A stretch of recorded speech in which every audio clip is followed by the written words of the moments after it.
नमस्कार, Sridevi classes YouTube channel पर एक बार फिर आपका स्वागत है। हमारी प्लेलिस्ट पावर इलेक्ट्रॉनिक्स में आज समझते हैं थायरिस्टर या एससीआर के टर्न ऑन मेथड्स के बारे में। 5 तरीके हैं एससीआर को टर्न ऑन करने के, उनको समझते हैं। तो शुरू करते हैं आज की वीडियो। हमने अपनी पिछली थायरिस्टर की कैरेक्टरिस्टिक वीडियो में जाना था कि ओरिजिन से लेके इस एम पॉइंट तक के बीच में थायरिस्टर का ये जो कैरेक्टरिस्टिक जोन है ये फॉरवर्ड ब्लॉकिंग डी मोड है, जिसमें थायरिस्टर एक ओपन स्विच की जैसे बिहेव करता है और वो सारी अप्लाइड वोल्टेज को अपनी रिवर्स बायस जंक्शन J2 पर झेल लेता है और डिवाइस के अक्रॉस बहुत मामूली सा लीकेज करंट जो माइनॉरिटी का फ्लो करता है जंक्शन J2 के अक्रॉस, वही नेट करंट बन जाता है। और आप देखिए वोल्टेज को V3 से बढ़ाकर आप V1 तक कुछ भी कर दें, ये लीकेज करंट कम रहता है। एक दूसरा ऑपरेशन मोड है फॉरवर्ड बायसिंग में, जिसे हम कंडक्शन मोड कहते हैं, जिसमें डिवाइस की चारों परतों पे आवेश वाहकों का ऐसा फैलाव हो जाता है कि एक सेमीकंडक्टर डिवाइस कंडक्टर स्लेब की जैसे बिहेव करने लगता है।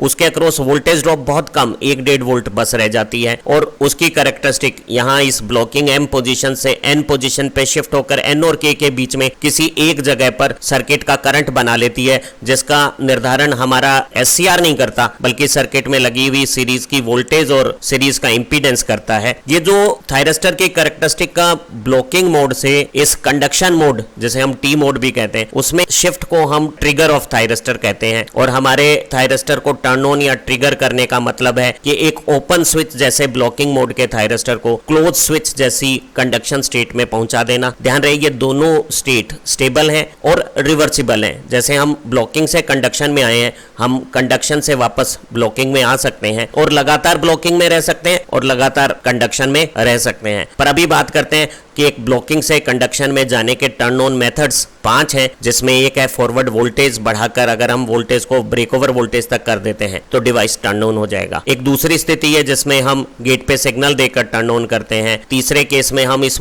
फॉरवर्ड वोल्टेज को, जिसका मैग्नीट्यूड कम हो सकता है लेकिन बहुत तेजी से बदलते हैं, तो तेज वोल्टेज का राइज डिवाइस को टर्न ऑन कर सकता है। किसी स्पेशल लाइट एक्टिवेटेड एससीआर में लाइट की ट्रिगरिंग से टर्न ऑन हो सकता है और किसी डिवाइस में टेम्परेचर ज्यादा होने से भी टर्न ऑन हो सकता है। समझने की दृष्टि में सबसे महत्वपूर्ण फॉरवर्ड वोल्टेज ट्रिगरिंग की बात करते हैं। एक एससीआर को हमने फॉरवर्ड बायस कर दिया, उसके एनोड को पॉजिटिव पोटेंशियल और कैथोड को नेगेटिव पोटेंशियल दिया है और गेट सर्किट अभी ओपन है। और हमें पता है कि ऐसी स्थिति में J1 और J3 जंक्शन, यहाँ देखिए आप P की तरफ पॉजिटिव और N की तरफ नेगेटिव पोटेंशियल है, इधर J3 पे भी ऐसा ही है। तो ये दोनों जंक्शन J1 और J3 फॉरवर्ड बायस है और ये जो बीच का जंक्शन J2 है वो रिवर्स बायस है। और हमें मालूम है कि एक रिवर्स बायस जंक्शन में यहाँ एक डिप्लेशन जोन बनती है और ये डिप्लेशन जोन सारी अप्लाइड वोल्टेज को विथस्टैंड करेगी और इसके अक्रॉस यहाँ N में जो माइनॉरिटी होल है और P में जो माइनॉरिटी इलेक्ट्रॉन है जो बहुत कम संख्या में, वो ड्रिफ्ट करके मामूली सा लीकेज करंट बनाएंगे और इस लीकेज करंट का मैग्नीट्यूड अगर हम वोल्टेज बढ़ाते हैं तो हल्का सा बढ़ता है। अगर हमारी अप्लाइड वोल्टेज इस क्रिटिकल ब्रेक ओवर वोल्टेज से कम है तो डिवाइस एक ओपन स्विच की जैसे बिहेव कर रहा है और ये डिवाइस की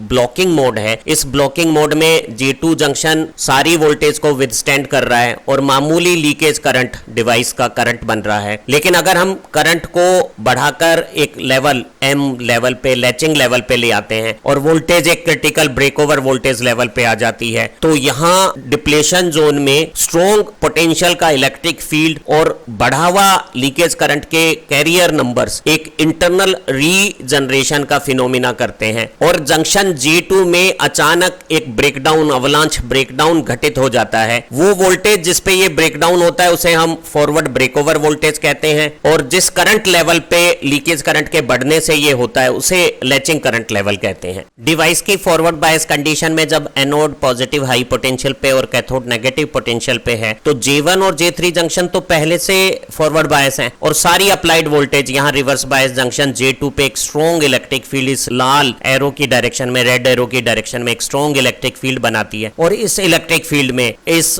नीचे P साइड और ऊपर N साइड जो J2 के दोनों तरफ है उनके माइनॉरिटी N के होल और P के इलेक्ट्रॉन रिवर्स बायस जंक्शन में ड्रिफ्ट करते हुए एक्सेलरेट होते हैं और डिप्लेशन जोन के अंदर स्ट्रॉन्ग इलेक्ट्रिक फील्ड में एक्सेलरेटेड इलेक्ट्रॉन के कोलिजन्स और ज्यादा चार्ज कैरियर बना सकते हैं। आमतौर पे डिप्लेशन जोन में चार्ज कैरियर्स आपस में रिकम्बाइन हो जाते हैं इलेक्ट्रॉन और होल, लेकिन अगर उनकी कोलिजन से बनने की रेट हीट उनकी रिकॉम्बिनेशन की रेट से ज्यादा होगी तो नए बने हुए चार्ज कैरियर एक बार फिर एक्सेलरेट होकर और ज्यादा कोलिजन्स करेंगे और चार्ज कैरियर बनाने लगेंगे और एक इंटरनल रीजनरेशन का फिनोमिना पहले जंक्शन J2 की डिप्लीशन जोन को अपने चार्ज कैरियर के डेवलपमेंट से या प्रोडक्शन से डिस्ट्रॉय कर देगा और उसके बाद इन चारों परतों में आवेश वाहकों का फैलाव हो जाएगा और मेरी कैरेक्टरिस्टिक ब्लॉकिंग में M पोजीशन पे जैसे ही लैचिंग करंट आया और ब्रेक ओवर वोल्टेज हुई वो शिफ्ट करेगी और डिवाइस के अक्रॉस ये N पोजीशन की तरफ चली गई है। आप देख रहे हैं कि अब डिवाइस के अक्रॉस वोल्टेज कम है और ये N से K के बीच में किसी एक जगह पे एक्सटर्नल सर्किट के कंट्रोल के हिसाब से रुकेगी और सर्किट में कितना करंट होगा वो एक्सटर्नल अप्लाइड वोल्टेज और सर्किट के सीरीज रेजिस्टेंस पे डिपेंड करेगा क्योंकि डिवाइस के अक्रॉस तो 1 या 1.5 के बीच की कोई वोल्टेज रह जाएगी। तो हम कह सकते हैं कि डिवाइस एक ऑन स्टेट में आ गया है और ये जो ट्रांजिशन M से N जो ब्रेक ओवर वोल्टेज पे लैचिंग करंट के लेवल पे आने पर हुआ है वो वस्तुतः है यहाँ जंक्शन J2 में एक इंटरनल रीजनरेशन के फिनोमिना से हुआ है जिसमें स्ट्रॉन्ग इलेक्ट्रिक फील्ड में एक्सेलरेटेड चार्ज कैरियर कोलिजन्स करके जो चार्ज कैरियर बनाते हैं वो चार्ज कैरियर डिप्लेशन जोन को डिस्ट्रॉय कर देते हैं और डिवाइस ब्लॉकिंग से कंडक्शन मोड में आ जाता है। सामान्यतः इस तरह का जो टर्न ऑन है वो हम पसंद नहीं करते हैं क्योंकि एग्जैक्ट ब्रेक ओवर की पोजीशन पे करंट अचानक जो ज्यादा होता है वो वोल्टेज और करंट का प्रोडक्ट इस जंक्शन J2 पे बहुत ज्यादा हीट पैदा करता है और ऐसी कंडीशंस में डिवाइस परमानेंटली डैमेज भी हो सकता है। कई बार हम डिवाइस को ब्लॉकिंग मोड में रखते हैं और किसी एक्सटर्नल स्विचिंग कारणों से अगर वोल्टेज में अचानक ब्रेक ओवर से ज्यादा वोल्टेज आने लगती है तो हमारी कंट्रोल फेलर हो जाता है और हमारा डिवाइस जो रहना तो ब्लॉकिंग में चाहिए था वो कंडक्शन में चला जाता है। तो हम डिवाइस के अक्रॉस ओवर वोल्टेज प्रोटेक्शन के सिस्टम्स भी लगाते हैं ताकि किसी भी कारण से डिवाइस पे ब्रेक ओवर से ज्यादा वोल्टेज ना आए और हम अपनी ऑपरेटिंग वोल्टेज की कंडीशन के हिसाब से ऐसे डिवाइस सेलेक्ट करते हैं कि जिनकी ब्रेक ओवर वोल्टेज 2 या 2.5 टाइम्स सेफ्टी फैक्टर के अनुसार ज्यादा हो ताकि इस तरह का फॉरवर्ड वोल्टेज से ब्रेक ओवर ना हो। फॉरवर्ड ब्रेक ओवर जैसी अनवांटेड और डेंजरस टर्न ऑन जैसे ही टर्न ऑन टेम्परेचर ट्रिगरिंग है, इसे हम थर्मल ट्रिगरिंग भी कहते हैं। जब हमारा डिवाइस फॉरवर्ड बायस में है तो हमें मालूम है कि J2 जंक्शन है वो रिवर्स बायस मोड पे सारी वोल्टेज को विदस्टैंड करता है और अपने अक्रॉस सिर्फ मामूली सा फॉरवर्ड लीकेज करंट अलाउ करता है। ये लीकेज करंट माइनॉरिटी की ड्रिफ्ट से बनती है और माइनॉरिटी के नंबर टेम्परेचर डिपेंडेंट होते हैं। अगर हमारे डिवाइस में कूलिंग अच्छी नहीं है या डिवाइस के अपने ऑपरेशन के दौरान हीटिंग ज्यादा हो गई है और उसका टेम्परेचर इंक्रीज हो गया है तो ऐसी स्थिति में डिवाइस में माइनॉरिटी के नंबर बढ़ेंगे और हमारा SCR का लीकेज करंट भी बढ़ेगा। लीकेज करंट डिवाइस में हीटिंग बढ़ाएगा और एक थर्मल रनअवे की कंडीशन आएगी। उस हीट से टेम्परेचर राइज होगा, टेम्परेचर राइज से कैरियर के नंबर बढ़ेंगे, कैरियर के नंबर बढ़ने से लीकेज करंट बढ़ेगा, लीकेज करंट के बढ़ने से टेम्परेचर बढ़ेगा और ये लीकेज करंट आखिर में लैचिंग करंट लेवल पर आ जाएगा। और जब डिवाइस का current cumulative thermal regeneration process से लैचिंग करंट के लेवल का आ गया है तो वो जंक्शन J2 की डिप्लेशन जोन को ब्रेक कर देगा और डिवाइस कंडक्शन स्टार्ट कर देगा। ऐसी स्थिति में हमारा डिवाइस ब्लॉकिंग से कंडक्शन में चला गया है, लेकिन थर्मल ट्रिगरिंग हम कंट्रोल नहीं कर सकते। अपनी मर्जी से डिवाइस पे थर्मल ट्रिगरिंग को नियंत्रित नहीं किया जा सकता है और थर्मल ट्रिगरिंग हमारे डिवाइस को डैमेज भी कर सकती है, इसलिए इसको अवॉइड किया जाता है। और इसे अवॉइड करने के लिए हम अपने थायरिस्टर डिवाइसेज में बेहतरीन कूलिंग मेथड्स यूज करते हैं, बड़ी हीट सिंक्स लगाते हैं और डिवाइस की हीट सिंक के साथ माउंटिंग कम थर्मल रेजिस्टेंस के साथ बनाई जाती है और डिवाइस का जो ऑपरेटिंग करंट की ड्यूटी है वो कम रखी जाती है ताकि उसमें टेम्परेचर राइज ज्यादा ना हो और इस तरह की थर्मल ट्रिगरिंग की ऑकवर्ड पोजीशंस ना आए। थायरिस्टर की 5 टर्न ऑन मेथड्स में से 3 अनडिजायरेबल और इनकन्वीनियंस है। उसमें फॉरवर्ड वोल्टेज के ब्रेक ओवर लेवल पर पहुंचना या टेम्परेचर का अधिक होना के साथ साथ एक तीसरा वोल्टेज का अचानक बहुत तेज समय के साथ बढ़ना dV/dt ट्रिगरिंग है। dV/dt का मतलब है हमने फॉरवर्ड अप्लाइड वोल्टेज को टाइम के साथ बहुत तेज गति से मैग्नीट्यूड में बदला है। जब हम एक डिवाइस को फॉरवर्ड बायस रखते हैं तो J1 जंक्शन फॉरवर्ड बायस है और J3 जंक्शन फॉरवर्ड बायस है, लेकिन J2 junction reverse bias mode में सारी अप्लाइड वोल्टेज को झेलता है और ऐसी स्थिति में यहाँ एक depletion zone non conductive insulator की जैसे डाइलेक्ट्रिक स्ट्रैप का काम करती है। और डॉप्ड सेमीकंडक्टर यहाँ दोनों तरफ एक कंडक्टर मेटल सपोर्ट जैसा माना जा सकता है और ये कॉन्फ़िगरेशन एक कैपेसिटर बन गया है और हम कह सकते हैं कि सारी अप्लाइड वोल्टेज इस कैपेसिटर पे आ जाती है। और हमें पता है कि कैपेसिटर पे जो चार्ज होता है और कैपेसिटर पे जो वोल्टेज हम अप्लाई करते हैं उसके बीच में ये रिलेशन है जहां C इस पैरेलल प्लेट कैपेसिटेंस को कहा जा सकता है जो इस डाइलेक्ट्रिक स्लैब के दोनों तरफ डॉप्ड सेमीकंडक्टर की प्रेजेंस से बना है। अगर ये अप्लाइड वोल्टेज जो सारी की सारी फॉरवर्ड बायसिंग में J2 जंक्शन पे आ रही है वो समय के साथ तेजी से बदले तो ये जो चार्ज है दोनों तरफ वो तेजी से समय के साथ बदलेगा और ये चार्ज एक करंट यहां बनाएगा और ये लीकेज करंट बिल्कुल उसी तरह से काम करेगा जैसे गेट सर्किट को कनेक्ट करके हम गेट करंट बनाते हैं और वो एक इंटरनल रीजनरेशन का फिनोमिना बनाएगा। समझते हैं सारी बात। फॉरवर्ड बायस SCR में सारी अप्लाइड वोल्टेज जंक्शन J2 पे अगर तेजी से समय के साथ बदलेगी तो डिप्लेशन जोन के दोनों तरफ कंडक्टिव डोपिंग पोजीशंस के कारण जो कैपेसिटेंस बना है उसके अक्रॉस चार्जेज का चेंज एक लीकेज करंट बनेगा और ये जो जंक्शन J2 के अक्रॉस करंट का मैग्नीट्यूड है वो वोल्टेज का समय के साथ परिवर्तन की दर के समानुपाती है। अगर dV/dt ज्यादा होगा तो ये करंट भी ज्यादा होगा और ये ज्यादा करंट डिवाइस के जंक्शन J2 पे लैचिंग लेवल पा के इंटरनल रीजनरेशन का फिनोमिना करके डिवाइस को टर्न ऑन या ट्रिगर कर सकता है अगर हमारी अप्लाइड वोल्टेज का रेट ऑफ राइज 100 वोल्ट पर माइक्रोसेकंड है। कल्पना करें कि एक डिवाइस की फॉरवर्ड ब्रेकओवर वोल्टेज 500 वोल्ट है लेकिन उसकी ऑपरेटिंग वोल्टेज अभी 100 वोल्ट है लेकिन वो 100 से 200 वोल्ट हो जाती है सिर्फ 1 माइक्रोसेकंड के समय में। तो रेट ऑफ राइज ज्यादा होने से डिवाइस के जंक्शन J2 के अक्रॉस करंट का अचानक लैचिंग लेवल पाके और इंटरनल रीजनरेशन करके टर्न ऑन करना dV/dt ट्रिगरिंग कहलाएगी। ध्यान रहे इस तरह से जो dV/dt की ट्रिगरिंग हो रही है वो जरूरी नहीं है कि 200 वोल्ट पे हो। अगर मेरी ऑपरेटिंग वोल्टेज 50 वोल्ट है और ये 50 से 60 वोल्ट है वो 0.1 माइक्रोसेकंड में हो गई है तो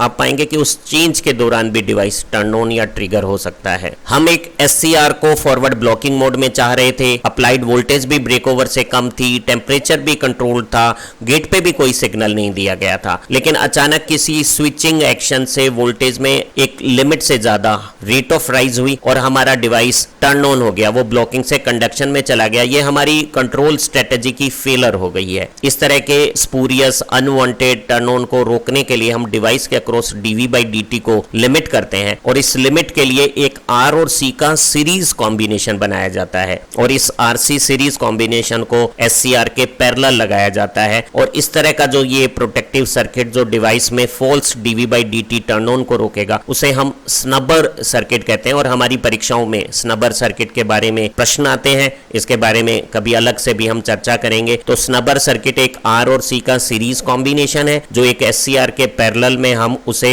फॉल्स अनवांटेड dV/dt ट्रिगरिंग या टर्न ऑन से रोकने के लिए लगाते हैं। अभी तक जो हमने 3 ट्रिगरिंग या टर्न ऑन मेथड पढ़े थे, फॉरवर्ड वोल्टेज का ब्रेकओवर वोल्टेज पे आना, टेम्परेचर का अचानक बहुत ज्यादा हो जाना या डिवाइस के अक्रॉस वोल्टेज में समय के साथ बहुत तेज 100 वोल्ट पर माइक्रोसेकंड जैसी रेट ऑफ राइज होना अनडिजायरेबल अनवांटेड थे और उन्हें अवॉइड किया जा रहा था। लेकिन एक ट्रिगरिंग है जिसे हम बोलते हैं गेट ट्रिगरिंग जो बहुत ज्यादा सिंपल, यूजफुल, रिलायबल और बहुत एफिशिएंट तरीका है एक डिवाइस को टर्न ऑन करने, जिसे हम बहुत ज्यादा अपनी एप्लीकेशन में इस्तेमाल करते हैं। इसमें हम एक डिवाइस को फॉरवर्ड बायस रखते समय एनोड को पॉजिटिव और कैथोड को नेगेटिव पोटेंशियल बाहर से दे देते हैं और गेट के सर्किट को गेट और कैथोड के बीच में फॉरवर्ड बायसिंग दे देते हैं और ऐसे फॉरवर्ड बायस सर्किट की कंप्लीशन के कारण, ध्यान रहे कि यहाँ एनोड और कैथोड के बीच में भी फॉरवर्ड बायसिंग थी लेकिन एक बीच में जंक्शन J2 रिवर्स बायस था, इसलिए ये सर्किट पूरा नहीं हो पा रहा था और सारी वोल्टेज J2 जंक्शन विदस्टैंड करके और यहाँ सिर्फ लीकेज करंट को अलाउ कर रहा था। लेकिन हमने जब गेट और कैथोड के बीच में फॉरवर्ड बायसिंग की है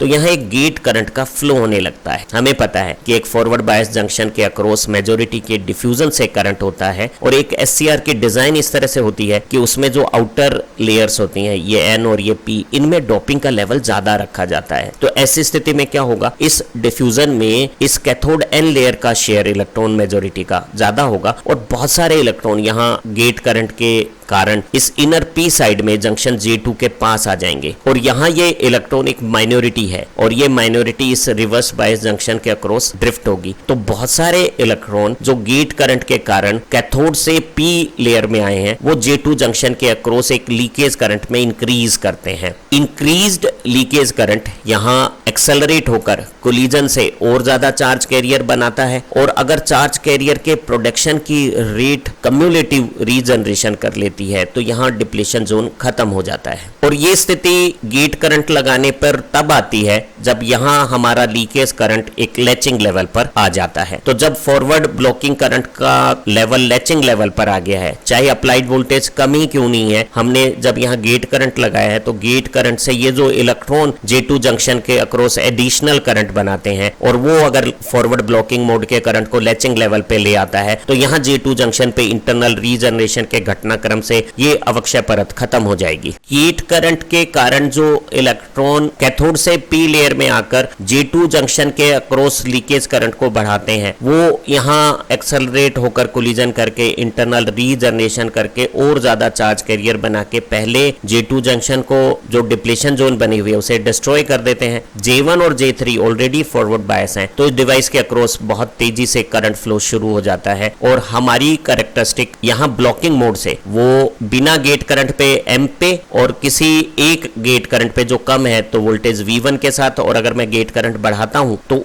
बहुत कम अप्लाइड वोल्टेज पे भी, जैसे G3 गेट करंट है IG3 वो ज्यादा है तो बहुत कम वोल्टेज पे भी ये करंट लैचिंग लेवल पे आ गया है। और अचानक मेरी डिवाइस में यहाँ इंटरनल रीजनरेशन होने से अचानक मेरी कैरेक्टरिस्टिक ब्लॉकिंग से शान हाईलाइट वाले कंडक्शन मोड में शिफ्ट हो जाती है। पहले ये डिवाइस M से N पोजीशन पे कैरेक्टरिस्टिक पे जाता है और फिर N और K के बीच में किसी एक पोजीशन पे फिक्स हो जाता है और अब इस स्थिति में डिवाइस के अक्रॉस क्योंकि यहाँ चारों लेयर में चार्ज कैरियर का स्प्रेड आउट हो गया है तो डिवाइस का बल्क कंडक्टिविटी अच्छी हो गई है तो यहाँ वोल्टेज ड्रॉप बहुत कम 1 से 1.5 वोल्ट के आसपास रहेगी। और एक बहुत खूबसूरत बात है, करंट बढ़ने पे कंडक्टिविटी भी बढ़ती है तो डिवाइस के अक्रॉस वोल्टेज बहुत ज्यादा नहीं बदलती है। अगर गेट करंट 0 है तो डिवाइस का ये जो टर्न ऑन है वो ब्रेक ओवर वोल्टेज पे होता है। अगर मैं गेट करंट को कम रखता हूं तो ब्रेक ओवर करने वाली वोल्टेज बिना गेट करंट से कम हो जाएगी और गेट करंट को ज्यादा करने पर टर्न ऑन करने वाली अप्लाइड फॉरवर्ड वोल्टेज का मैग्नीट्यूड कम होता चला जाएगा। इसका मतलब अगर हमारे गेट सर्किट में करंट कम है, जैसे IG1 सबसे कम करंट है, तो ऐसी स्थिति में हमें जो अप्लाइड टर्न ऑन वोल्टेज है वो डिवाइस पे ज्यादा रखनी पड़ेगी। कम गेट करंट का मतलब है जंक्शन J2 के अक्रॉस चार्ज कैरियर कम है और इंटरनल रीजनरेशन के लिए हमें ज्यादा स्ट्रॉन्गर इलेक्ट्रिक फील्ड ज्यादा अप्लाइड वोल्टेज से जनरेट करना होगा ताकि कोलिजन्स नंबर में भले ही कम हो लेकिन वो चार्ज कैरियर बना पाए। अगर हमारा गेट करंट ज्यादा होगा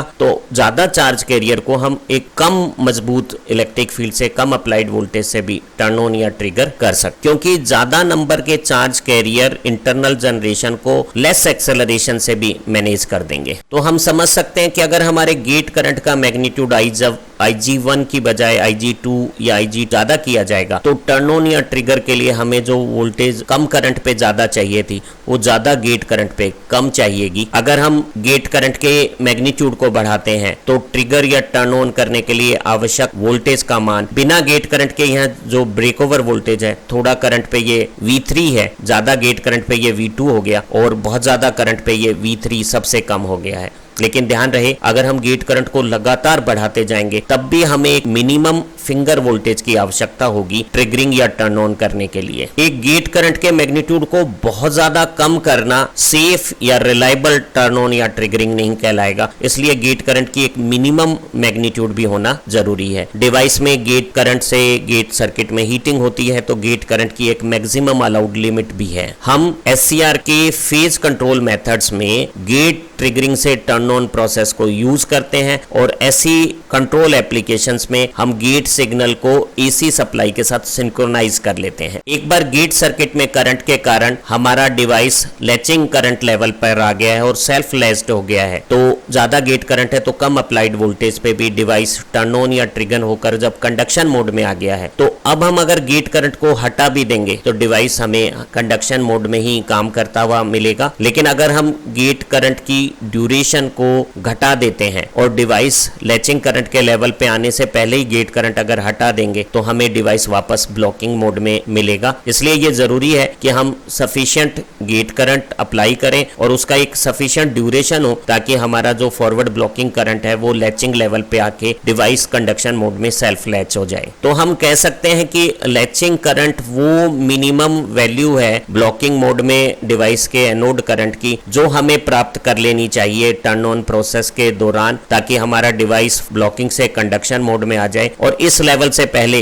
गेट करंट को विड्रॉ नहीं करना चाहिए। और अगर एक बार ये लैचिंग लेवल आ गया है तो अब अगर हम गेट करंट को अगर हटा भी देंगे तो डिवाइस कंडक्शन मोड में ही रहेगा, क्योंकि वो सेल्फ लैच्ड हो गया है। एक SCR की gate triggering safe, reliable, useful और सारी एप्लीकेशन में इस्तेमाल होती है। बिल्कुल वैसी ही एक यूजफुल ट्रिगरिंग लाइट ट्रिगरिंग है। लाइट ट्रिगरिंग में हम लाइट की पल्सेस को, जिनकी वेवलेंथ एक सुटेबल वेवलेंथ से कम हो, उसको एक ऑप्टिकल फाइबर में गाइडेड करते हुए special design light activated SCR पे इरेडिएट करते हैं। और ऐसे लाइट एक्टिवेटेड SCR में गेट टर्मिनल के पास यहाँ एक रेसेस नॉच होती है, खांचा सा बना होता है, और इस खांचे पे जब रेडिएशंस गिरती है तो यहाँ रेडिएशन सेमीकंडक्टर मटेरियल में कोवेलेंट बॉन्डिंग को तोड़कर माइनॉरिटी कैरियर यहाँ P में इलेक्ट्रॉन पैदा करती है, और वो इलेक्ट्रॉन की संख्या इस जंक्शन J2 पे जो रिवर्स बायस है ड्रिफ्ट करके बिल्कुल वैसा ही बिहेवियर करती है जैसे कि गेट करंट करता है, और हमारा डिवाइस लाइट गिरने पर टर्न ऑन हो जाता है। हम अपनी एप्लीकेशंस में जब लाइट एक्टिवेटेड SCR इस्तेमाल करते हैं तो इनका इस्तेमाल high voltage DC power transmission में करते हैं, जिसमें सीरीज में सैकड़ों